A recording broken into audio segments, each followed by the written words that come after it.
a um novo ciclo de existência, a uma nova encarnação.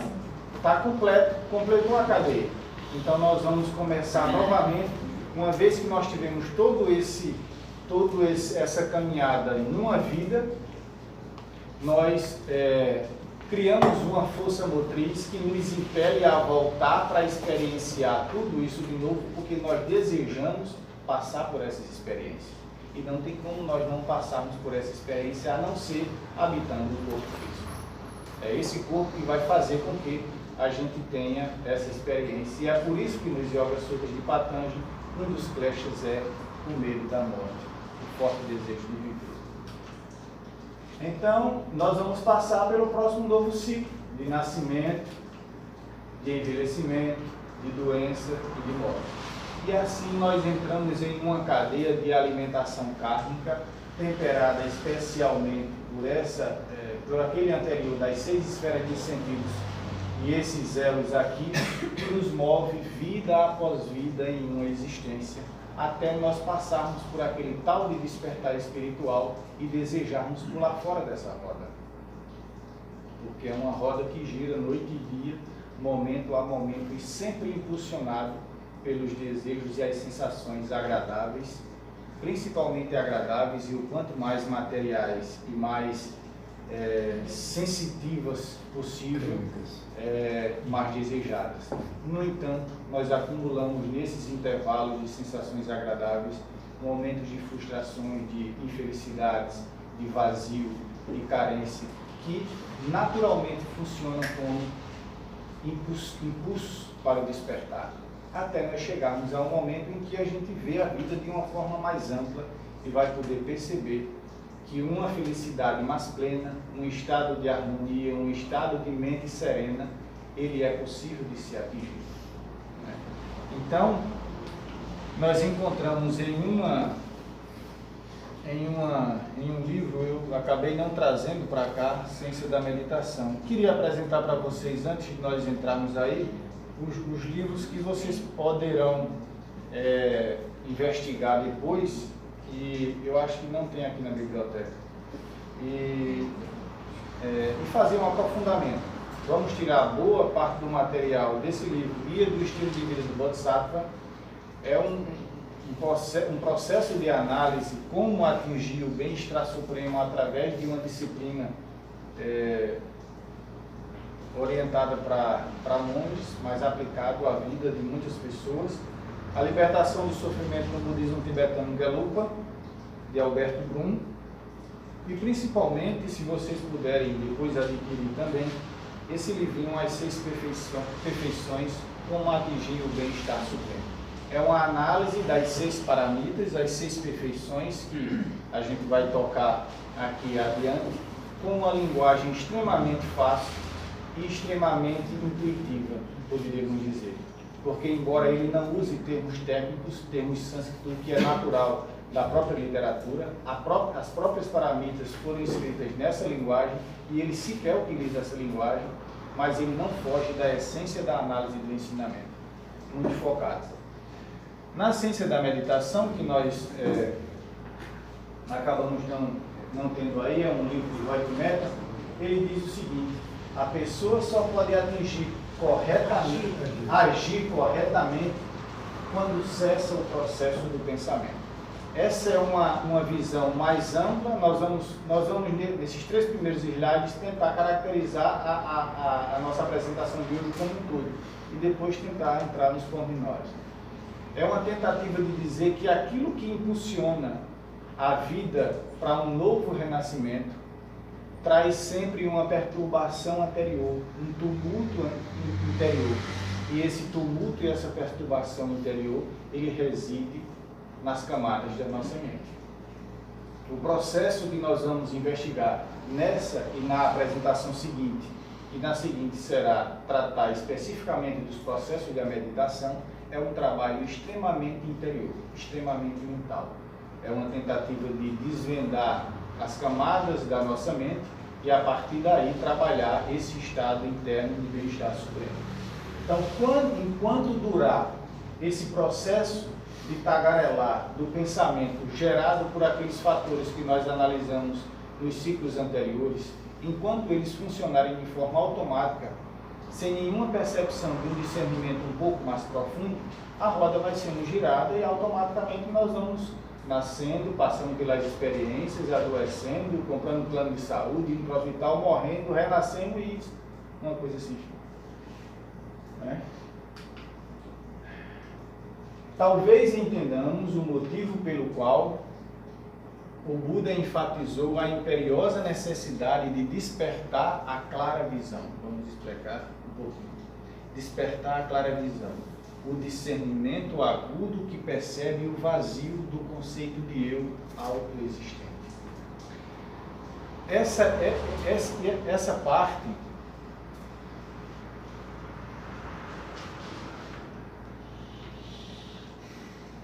essa é uma parte que é o máximo, poderíamos dizer assim, do que é possível atingir em todo o processo de meditação. Mas nós não vamos desenvolver hoje o processo da meditação. É chegar nessa percepção, na percepção do vazio de existência, da sensação de autoexistência da nossa existência como seres individuais e separados. Muito pelo contrário, a visão correta, a clara visão, é a clara percepção de que nós fazemos parte de uma vida universal, de uma vida espiritual universal, e essa visão traz consigo tanto o despertar da iluminação, poderíamos dizer assim, na nossa mente, dessa luz superior, quanto traz uma profunda modificação dos atos externos, porque não tem como uma coisa acontecer sem a outra. Então, a percepção desse vazio de existência é a percepção de que as coisas finitas não podem nos dar a felicidade duradoura. Nada transitório, nada passageiro, nada temporário pode nos dar uma percepção, um estado de mente, um estado de coração permanente e eterno. É até uma contradição filosófica, mas nós não nos damos conta que nós vivemos assim diariamente. Então, o que é enfatizado e o que é colocado no texto aqui, dessa clara visão, ela começa com uma análise muito profunda daqueles elos que nós analisamos anteriores, e inicialmente esse discernimento ele começa por uma distinção simples daquilo que nós lidamos no nosso dia a dia, o que é útil, o que não é útil, o que vale a pena nós empreendermos as nossas energias e o que não vale a pena nós empreendermos as nossas energias, aonde nós desperdiçamos o nosso tempo e aonde nós não desperdiçamos o nosso tempo. De fato perceber os impulsos que nos movem a uma coisa, se é uma necessidade real ou se é um desejo e uma sensação fugaz. Tudo isso faz parte do processo de discernimento. E isso é um trabalho que nós fazemos conosco mesmo. Não adianta a gente estar olhando na vida do outro e querer que o outro mude a partir da minha percepção. Eu é que tenho de mudar a partir da minha percepção. Porque essa percepção, ela traz convicção e ao mesmo tempo esse impulso para a mudança. Então todo o processo começa por aí. Esse passo ele é fundamental.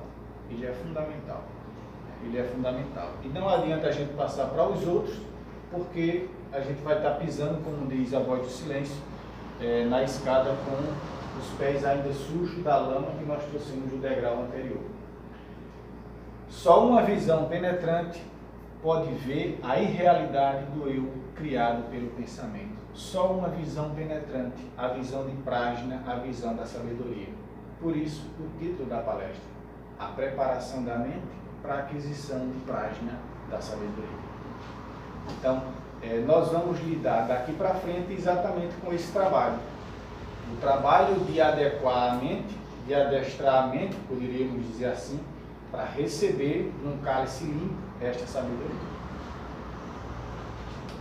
E aí nós vamos desenvolver alguns conceitos que vão nos ajudar de forma significativa. O primeiro conceito que nós vamos lidar é esse conceito da mente de permanência serena. A mente de permanência serena age como um receptáculo para todas as realizações superiores. A mente de permanência serena é a mente harmonizada, é a mente onde ela é um estado mental onde nós conseguimos de tal forma educar as vibrações internas que as distrações externas já não causam tumulto interno e temos a capacidade de ficar em paz, embora as coisas externas o tempo todo busquem desestabilizar esse estado de mente de permanência serena. Nós vamos analisar um pouco mais adiante. Eu estou só chegando no fim da palestra para voltar para o começo. E aí diz Shantideva: assim, tendo desenvolvido o esforço entusiástico, aquela necessidade gostosa, empolgadora, vamos dizer assim, de trilhar o caminho, porque o despertar está claro em nossa mente, tendo desenvolvido esse esforço, coloque a sua mente em estabilização meditativa, no estado de mente de permanência serena. As pessoas cujas mentes estão distraídas vivem entre as presas das emoções perturbadoras. E assim é o que nós constatamos nas nossas e nas vidas das outras pessoas. Porque nós vivemos em meio àqueles 12 elos que nos consomem feito um roedor e nós não nos apercebemos disso. As necessidades que nós temos, elas na maior parte das vezes são necessidades aparentes, e o processo que nós buscamos desenvolver nessa análise meditativa é exatamente perceber a aparência e a futilidade das necessidades que se achegam a nós. É um processo extremamente verdadeiro, mas verdadeiro conosco mesmo, verdadeiro com a verdadeira identidade do ser. Ao desenvolvermos uma mente de permanência serena, as distrações interiores são superadas. Mas, primeiramente, precisamos ser livres das distrações externas grosseiras, criadas por atividades físicas e verbais não saudáveis, gerando emoções perturbadoras. Um alicerce essencial para desenvolver uma mente de permanência serena é a observância da disciplina ética. E é aqui que eu queria fazer a distinção entre essa palestra e a próxima. Nós vamos lidar hoje com essa primeira parte e na próxima apresentação lidar com a segunda parte. Nós não vamos buscar apresentar os fundamentos hoje do desenvolvimento de uma mente permanente serena. Nós vamos buscar apresentar e deixar claro os benefícios que esse alicerce de uma disciplina ética traz, porque ele tem que estar anterior, como o próprio texto coloca.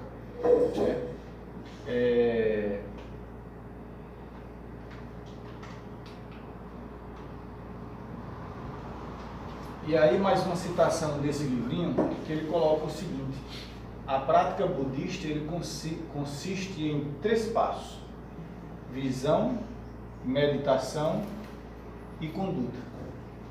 Aonde a visão, compreensão correta da realidade.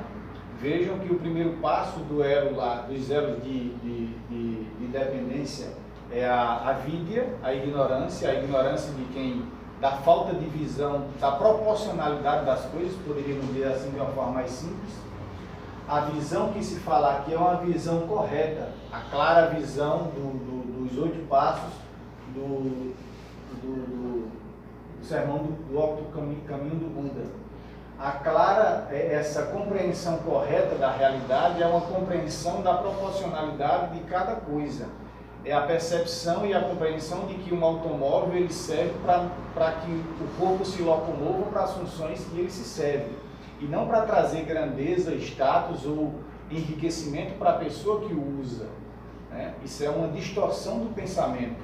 Ele não tem essa função. A cadeira tem a função de se sentar e beleza tal, mas ela não traz nada mais além disso. Portanto, aí já é um processo de discernimento.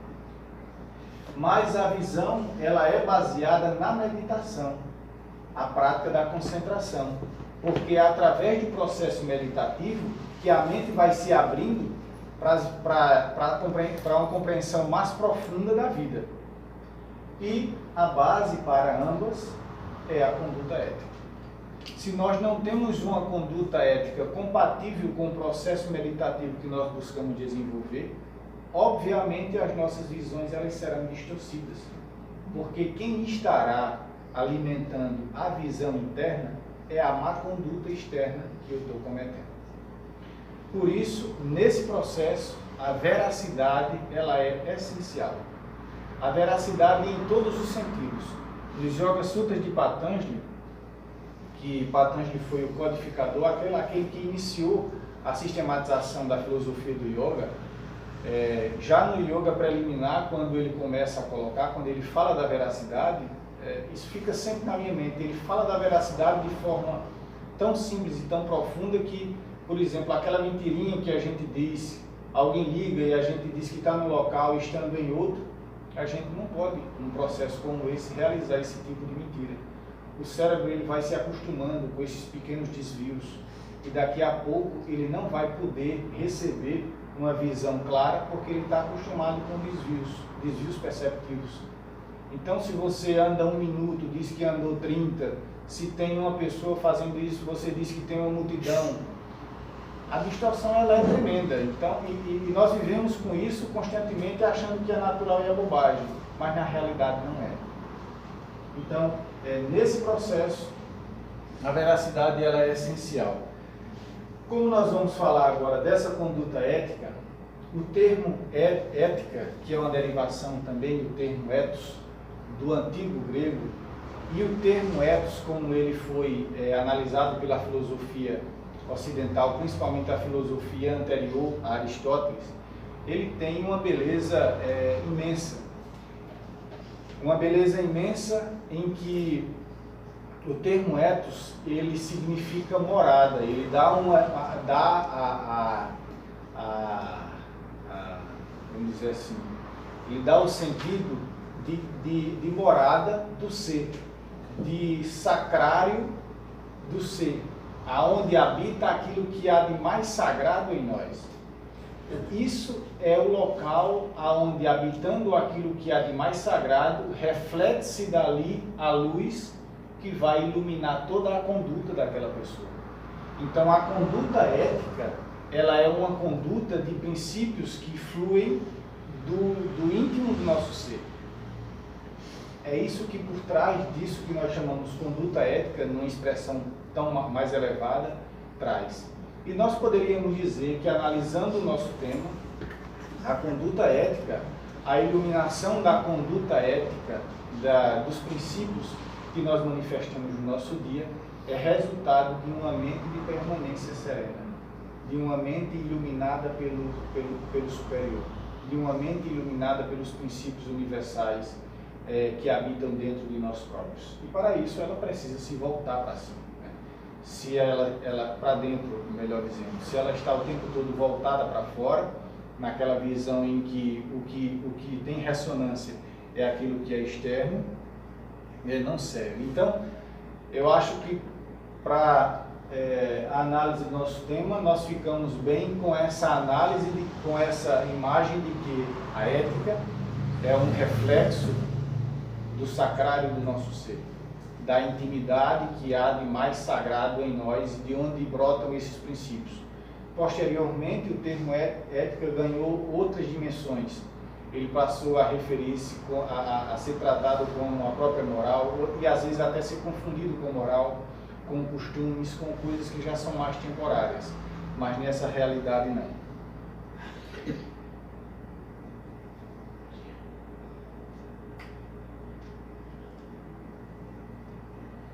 E aqui nós temos uma citação do livro A Libertação do Sofrimento, que diz o seguinte: a ética primordial é uma índole interior e está vinculada ao estado de consciência do indivíduo.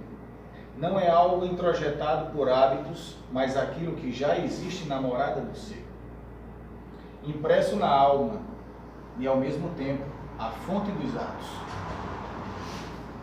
Através dos atos, tanto se pode assimilar e desenvolver as virtudes, quanto os vícios. Existe impresso na nossa alma. E o processo de purificação da mente, o processo de adequação da mente para a recepção da sabedoria, faz com que a mente ela reflita isso. Há uma imagem na Voz do Silêncio que é colocada da seguinte maneira: diz que a nossa mente é como um espelho, ela reflete ao mesmo tempo em que acumula pó. Obviamente, quanto mais o espelho está cheio de pó, das distrações externas, menos ela reflete a luz com a nitidez que ela recebeu. A mente ela não é ruim, ela é algo tão necessário. E quando a gente vai estudar o processo de evolução humana, se a gente analisar o trabalho que deu até chegar à constituição e a habitação da mente no corpo humano, é algo fantástico, porque é o motor necessário da evolução. Ele é um transmissor, vamos dizer assim, da luz interior, da luz de Atman, da luz da morada do ser, como nós chamamos, da luz do espírito, como nós podemos dizer assim, que é a nossa verdadeira natureza. Nós poderíamos dizer que esse processo de mudança, esse processo de desenvolvimento, ele é semelhante ao processo de produção de pintura de um quadro, onde no início, no primeiro momento, a imagem do quadro está na cabeça do pintor, do artista.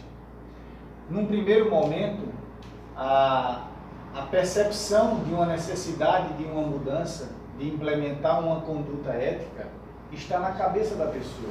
Ela se convence que aquilo ela tem que fazer, ela tem que escolher uma nova vida para ser trilhada. Mas até aí não muda nada, está no plano do pensamento e nada foi empreendido.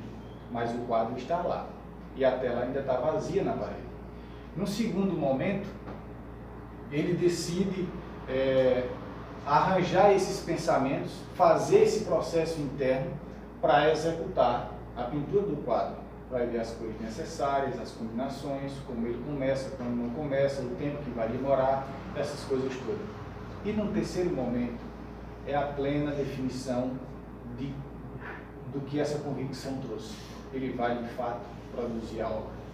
E é, de fato, produzindo essa obra quando ele vai começar a desenvolver os princípios que uma conduta ética traz como base para ele observar interiormente.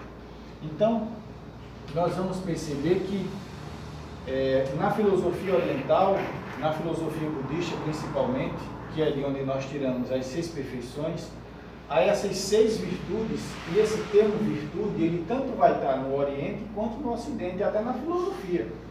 Então, o bacana de nós analisarmos o pensamento teosófico é poder perceber que aquilo que desperta a alma humana, ele sempre esteve de uma forma ou de outra desenvolvida e banhando as correntes de pensamento. Se houve percepção ou não dessa luz, não é culpa da falta de conhecimento desenvolvido. Então, há 6 virtudes que possibilitam, chamadas também de paramitas, que possibilitam o aparecimento da sabedoria em seu conjunto e constituem a base do reto viver. A primeira delas, nós vamos passar aqui rapidamente, mas vamos nos concentrar na segunda. A primeira dela é dana, bondade, doação, caridade, traduzida também como dar. Dar de qualquer forma, porque como nós não somos seres que temos a nossa existência em nós mesmos, e nos definimos em nós mesmos, senão nós teríamos uma vida independente do próprio universo. Nós somos como que passagem, nada devemos reter, as coisas chegam e passam. Então, o dar aqui, ele significa dar tudo, desde um carinho, uma atenção, a dar coisas, dinheiro, qualquer coisa que sirva para a necessidade de satisfazer, que sirva para satisfazer a necessidade que o outro tem e torná-lo mais feliz. Essa é a filosofia, a argumentação do ensinamento. O segundo, que é onde nós vamos nos ater um pouco mais, é o termo tila, que é traduzido como prática ética, disciplina ética, harmonia. Aqui especificamente nós vamos perceber que que Shila ou Tila é um estado da mente onde a mente está em harmonia. É um estado da mente onde ela não é perturbada. Ela não é perturbada por nenhuma ação externa. A convicção de uma prática ética está tão solidificada que, por maiores que sejam as tentações, os ataques e as possibilidades de agir contra isso, eu não vou agir porque eu sei que não vale a pena. Então, aquela prática, aquela conduta, a conduta daquela pessoa, ela é irrefutável, ela não pode ser contaminada porque ele se blindou com sua própria convicção. E essa convicção vem de um estado de harmonia mental, um estado de convicção interior que faz com que ele não mude. Não mude não é porque ele seja dogmático e intransigente, mas é porque ele tem convicção que aquilo é a verdade que ele deve empreender. A próxima, Shanti, paciência, que nada pode ser alterado. No processo de desenvolvimento das virtudes e dos preceitos éticos, é preciso também ter uma imensa paciência. Virya, energia no esforço de viver eticamente, energia no esforço de viver corretamente, né? Porque na maior parte das vezes nós desperdiçamos a nossa energia. E dhyana, que também é traduzido como meditação, mas envolve meditação, envolve concentração, envolve silêncio, envolve atenção, envolve plena atenção da mente, envolve, poderíamos dizer assim, todos os processos do desenvolvimento da mente no estágio superior, classificado dos Yoga Sutras como o processo de Samadhi. Então, todos esses estados estão contidos aí nessa palavrinha dhyana. E prajna, que é o discernimento, a clara visão, a clara percepção da sabedoria. Essas são as 6 perfeições que estão comentadas aqui nesse livrinho, esse livrinho todinho de 204 páginas. Então, está comentando as 6 perfeições. Esse outro aqui também está comentando as 6 perfeições e o desenvolvimento de Bodhicitta, que é esse engajar-se nessa prática, também a partir das 6 perfeições. Todos levam a um bem-estar e um desenvolvimento supremo. São 6 virtudes simples, mas que encerram praticamente todos os sentidos da nossa vida. Então é fantástico quando você vai analisar e meditar cada uma delas de forma mais profunda. Também nós poderíamos dizer que essas 6 perfeições são 6 perfeições que conduzem à outra margem, essa linguagem da outra margem, da margem de um estado de sofrimento e de aflição a um estado de felicidade e de purificação. Mas para se chegar à outra margem, nós precisamos trilhar aquele canal. Nós precisamos romper a barreira das águas. E aí é onde está toda a caminhada, né? O termo Tila, etimologicamente, significa obtenção da serenidade.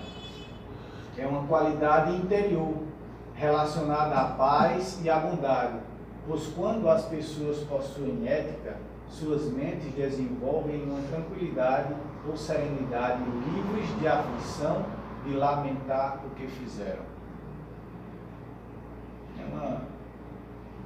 Essa frase é da Dalai Lama, tirada desse livro, Bondade, Amor, Compaixão. É um alvo certeiro, né? E aí eu coloquei outra frase também de Nagarjuna, de uma das obras que eu acho uma das obras mais belas da literatura budista, Carta a um Amigo, em que ele diz o seguinte: mantenha a sua disciplina ética pura, livre de declínio e degeneração, inalterada e imaculada. Como a terra é para os seres animados e inanimados, a disciplina, disse o Buda, é a base de todas as boas qualidades.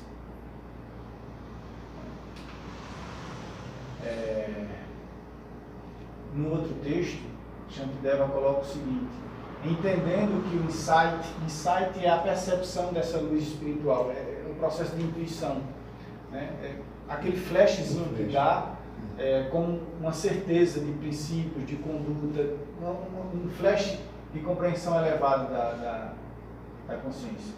Entendendo que o insight especial, bem dotado da permanência serena, destrói as emoções perturbadoras. Acredito que eu coloquei aqui permanência da mente serena, eu errei a permanência da mente. Destrói as emoções perturbadoras. Primeiramente, busque a permanência serena, mas para isso realize o não apego ao mundo com intenso deleite. E o afrouxar desse laço que faz com que a gente volte-se para o mundo com esse intenso deleite, com essa intensa sede de satisfação, e em alguns isso é mais forte, em outros é mais fraco, é a falta de percepção da proporcionalidade das coisas. É a falta de visão de Shunya, daquele vazio que nós analisamos anteriormente, né? Que nós refletimos anteriormente. Se você vigiar cuidadosamente suas atividades físicas, verbais e mentais, gradualmente aprenderá a distinguir entre as saudáveis e as não saudáveis. Então, nós colocamos aí alguns passos que podem facilitar isso. A vigilância nas ações físicas, verbais, mentais, para se gerar um estágio novo. Até porque o trabalho agora, uma vez que nós estamos vendo tudo isso, é como se nós fôssemos lavrar a terra interior de nós próprios. Então nós vamos ser os médicos de nós mesmos, os instrutores de nós próprios. E o primeiro ponto que nós colocamos aí, desses longos pontos que nós podemos encontrar,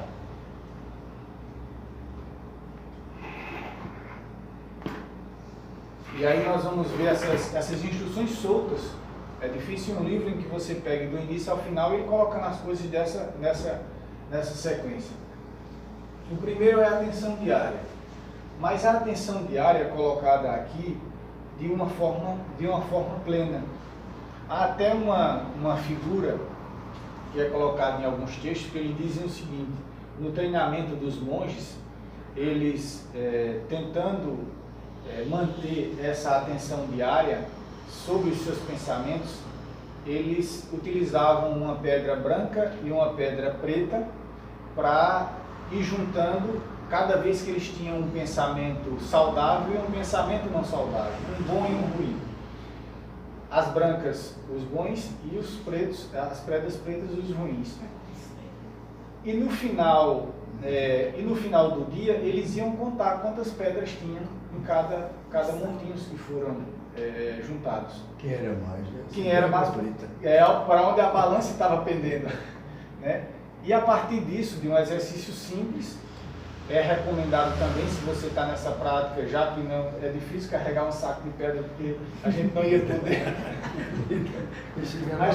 poder carregar esse saco de pedra de tantos pensamentos que vêm à nossa mente, mas aqueles mais significativos, nós mantemos, talvez não um diário, mas hoje deveria ter um aplicativo, né, para a gente ir marcando lá, e no final do dia a gente ter um